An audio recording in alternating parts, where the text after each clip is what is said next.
So, magandang araw, gabi sa inyo guys.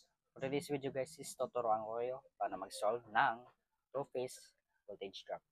So, before we proceed, we have the formula which is voltage drop is equals to square root of 2 times I or current times Z or impedance times length. So, let's identify first what are these formula and this variable. So, we have square root of 2 which is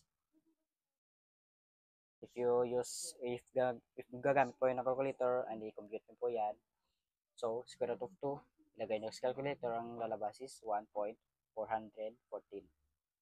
So, we have I, which is current, na makikita nyo po sa question, or amperes po yan. So, we have Z, or impedance, we have Z, or impedance po tawag dito impedance. So, we have formula na which is, if hindi po yun given yung impedance, or basically ito po yung R guys R po yung R po to, which is yung what you call this, resistant. So paano po naging impedance guys? Kasi sa question guys, makikita nyo po yung resistant niya and reactance. So yan po yung impedance. So we have the formula which is R squared plus X squared. So yung R squared is resistance na given po sa question. And then, the x squared is reactance na makikita nyo din sa question. Then, proceed tayo sa L. So, yung L guys is yung length. So, yung formula niya is N divided by 1,000. So, yan po yun guys Since may alam na po kayo sa formula, so proceed po tayo guys sa question. So, we have question number 2. So, we have a two-phase circuit carries 40 amperes over a conductor length of 80 meters. The conductor has a resistance of 0.3 per kilometer and a reactance of 0.2 per kilometer. Find the voltage drop. Find the voltage drop. So, let's identify the variable first and its value. So, we have square root of 2. Given na po yan. So, 1.414 times yung current natin is 40.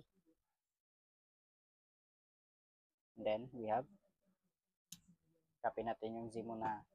Then, times 80 over 1,000. So, unahin natin tong L guys, or length. So, we have 80 divided by 1,000. So, yung magiging 0.08. So, yan po yung value natin sa L. So, we have value na L times C times 0.08. 0.08. So, let's proceed tayo sa Z guys, sa Z. Proceed po tayo sa letter Z. So, we have, balik tayo sa question, we have the conductor has a resistance of 0.3. So, yung Z natin is,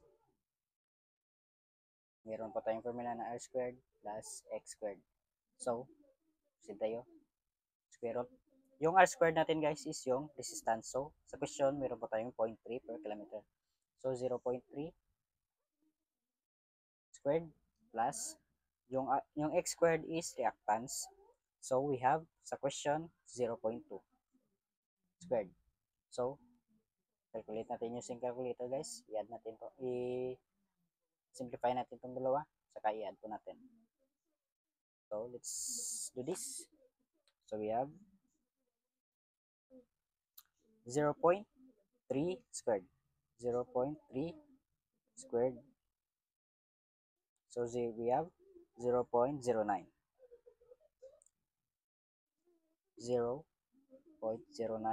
plus, let's proceed tayo sa 0.2. 0.2. 0.2. 0.2 squared. So, we have 0.04. So, i-add natin. Pag in-add natin to guys, magiging 0.13. Kasi dito tayo base. So, 9 plus 4 is 13.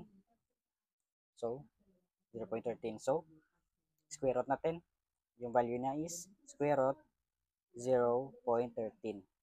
So, 360. So, we have z is equals to 0.360. Okay? Or approximately equal to 0.30605. Yan po yun guys. Yan. So, to proceed, since we have the value ng z na which is approximately equal to 0.3605. So, rewrite natin tong ano guys. We have b squared is equals to 1.414 times 40 times 0.3605 times 0.08. So, let's calculate guys. Calculate natin to lahat sa calculator. So, we have, unahin natin ito, 1.14, 1.4414,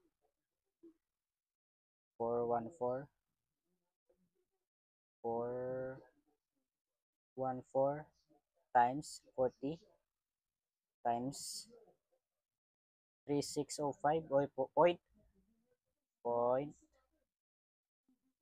3605 times natin sa 0.08. So, we have the final answer now which is 1.63. So, we have V2 or voltage drop now which is 1.63. Dito po yung final answer natin guys for this question. So, to proceed for question number 2 guys. So, to proceed for the next question guys, we have a two-phase circuit carries a current of 30 amperes. So, we have current. Kopya na natin tong mga ano guys. Para hindi po tayo malito. So, we have I, which is 30 amperes. Then proceed, a conductor length of 120. So, we have L equals 120 over 1000. And then, we have the conductor has a resistance of 0.25. So, we have Z equals to square root of 0.25 squared plus and has a reactance of 0.15 squared. So we have calculate the voltage drop in the system. So since meron na po tayong given guys na ito sa formula, so we have square root of value niya is 414. So yan. So since meron na po tayong variable value guys, is i-substitute natin ito sa formula.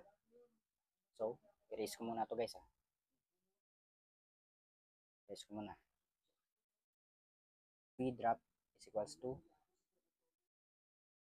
square root of 2 or 1.414 times, ang I natin is 30, then times yung Z, copy lang natin.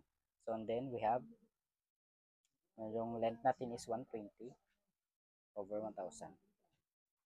So, unahin natin itong Z guys, para madali lang. Gamit tayo ng calculator para mabilis. So we have 120 divide natin sa 1000. So we have 0.12. So, yung value natin sa 120 divided by 1000 is 0.12 or 0.12. 0.12. So, copy ulit. So, dito na tayo proceed sa Z guys. So, we have Z is equals to square root of R squared plus X squared. So, we have square root, which is yung resistance natin is 0.25 squared plus we have the reactance 0.15 squared. So, let's simplify this guys. Calculate natin ulit. So, we have 0.25 squared to 0.0625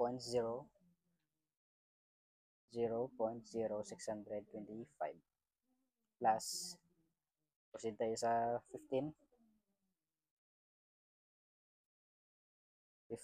0.15 15 square root. So we have 0.225.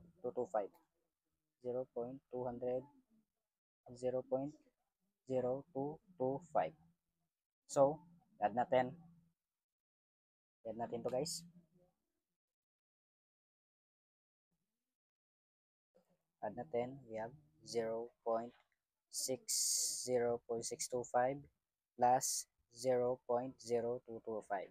So we have square root of 0.085. So, next natin gagawin is square root natin.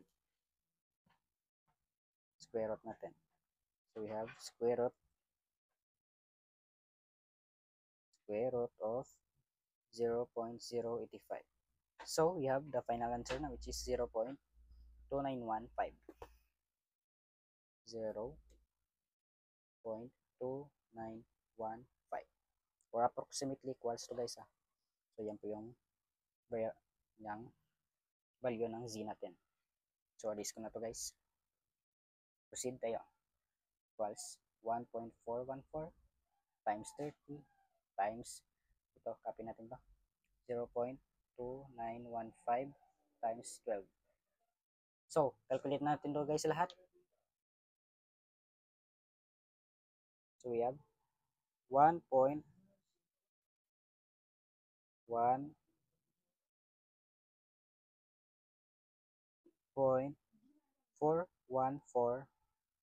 times 30 times 0.2915 times 0.12. So we have 148. So we have approximately equal to V drop is equals to 1.483 volts. Ito po yung final answer natin for this question guys. So try nyo din to guys. Don't forget to follow, like, and share my video guys. Maraming salamat po.